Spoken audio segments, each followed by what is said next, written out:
જય સ્વામિનારાયણ. પૂર્ણ પુરુષોત્તમ પરબ્રહ્મ ભગવાન સ્વામિનારાયણના 245માં જન્મદિવસની ઉજવણીના ભાગ સ્વરૂપે આવતીકાલે ચૈત્ર સુદ નવમીએ તેઓનો 245મો પ્રાગટ્ય ઉત્સવ છે. સમગ્ર વિશ્વના અનેક દેશોની અંદર લાખો સંતો ભક્તો દ્વારા તેઓના પ્રાગટ્ય ઉત્સવની ઉજવણી ભવ્યતા અને દિવ્યતા સાથે થઈ રહી છે.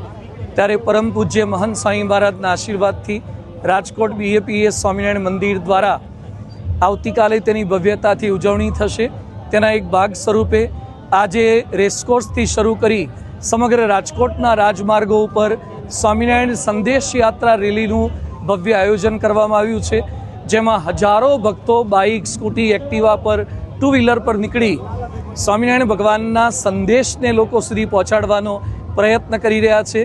વ્યસન મુક્ત વિશ્વ, વ્યભિચાર મુક્ત વિશ્વ, ભ્રષ્ટાચાર મુક્ત વિશ્વ, માંસાહાર મુક્ત વિશ્વ અને સદાચારયુક્ત વિશ્વનો એમનો જે સંદેશ હતો એ સમગ્ર વિશ્વને પ્રાપ્ત થાય.